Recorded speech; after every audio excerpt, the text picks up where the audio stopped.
Welcome to my little corner of the internet, where we celebrate creativity and growth.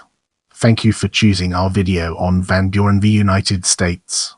Sit back, relax, and enjoy the ride.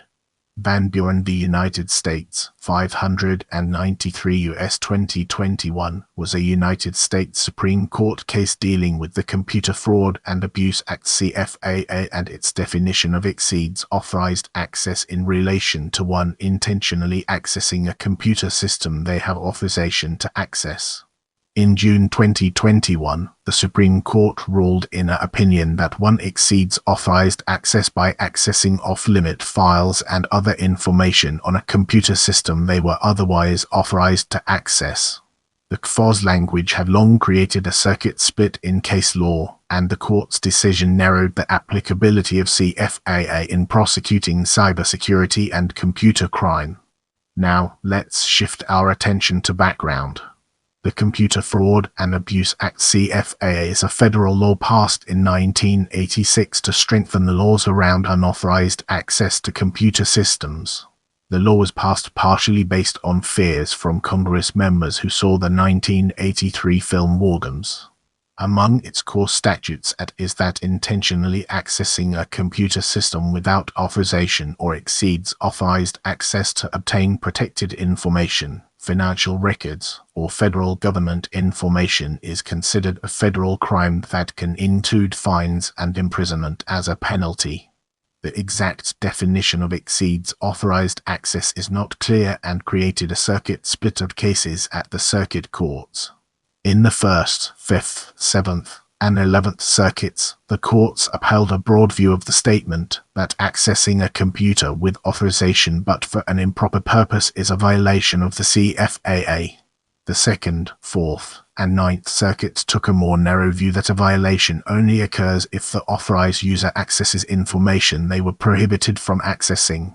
Because of the case law split, there has been debate on whether the language should be treated narrowly or broadly between cybersecurity researchers and law enforcement, among others. For cybersecurity practitioners, a narrow interpretation of exceeds authorized access language in EA would allow them to better conduct work identifying and resolving security problems with computer hardware and software as to make the internet safer. The vagueness of the statute otherwise puts these job functions at risk. Law enforcement and the U.S. government in general prefer a broader interpretation, as this allows them to prosecute those who use hacking to bring down or take advantage of insecure systems under the CFAA. There are additional concerns, as the language of CFAA, if broadly interpreted, could apply to commonly accepted activities at businesses or elsewhere, such as using office computers for browsing the web.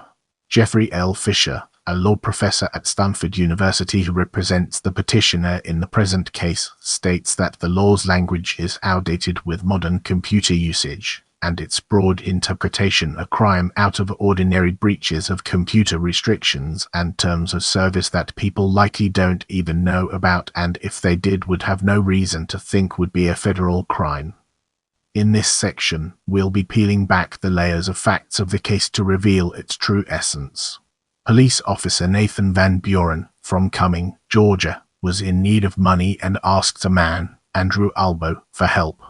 Albo was known to have connections to prostitution in the town and had prior conflicts with the police.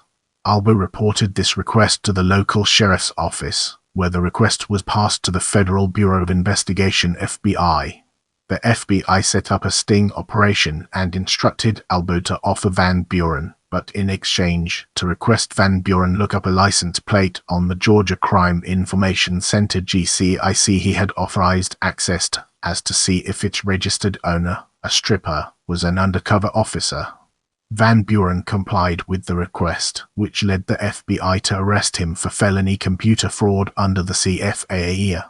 Van Buren was found guilty in a jury trial and sentenced to 18 months of prison by the United States District Court for the Northern District of Georgia.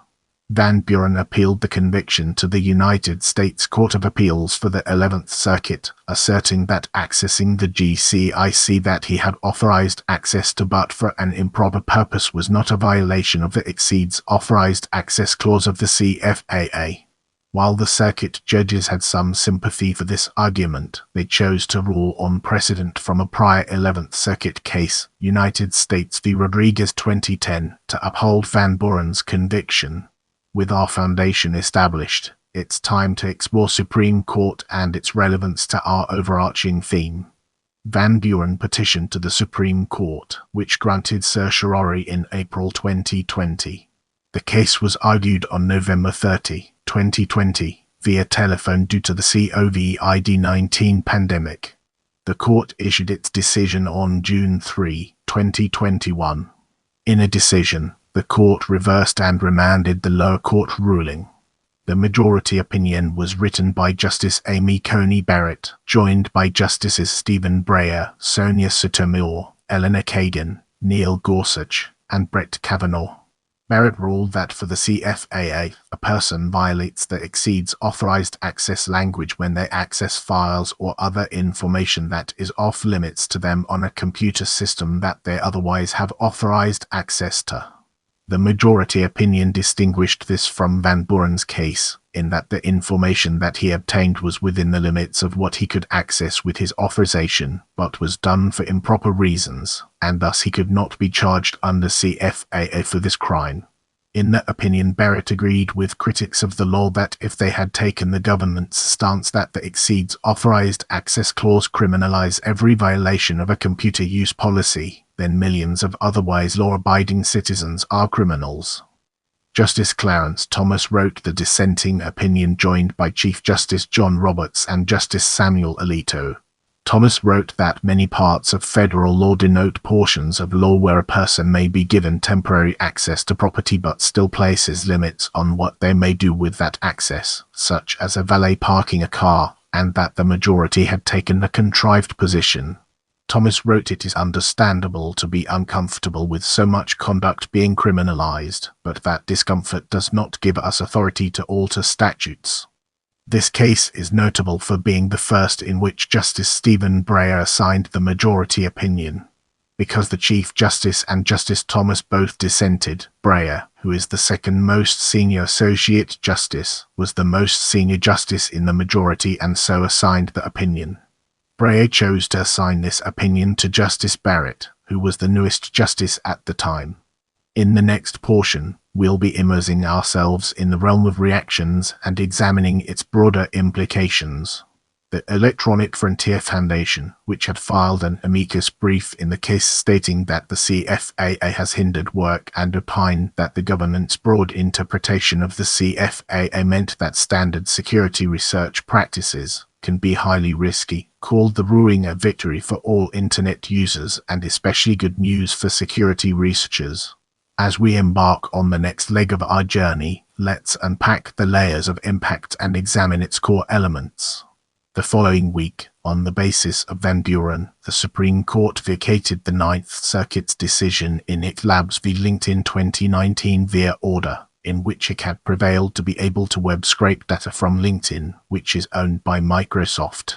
The Ninth Circuit had relied on the interpretation of CFAA that as LinkedIn's data was publicly available, Microsoft could not stop it from collecting it even at a massive scale beyond the capabilities of a human.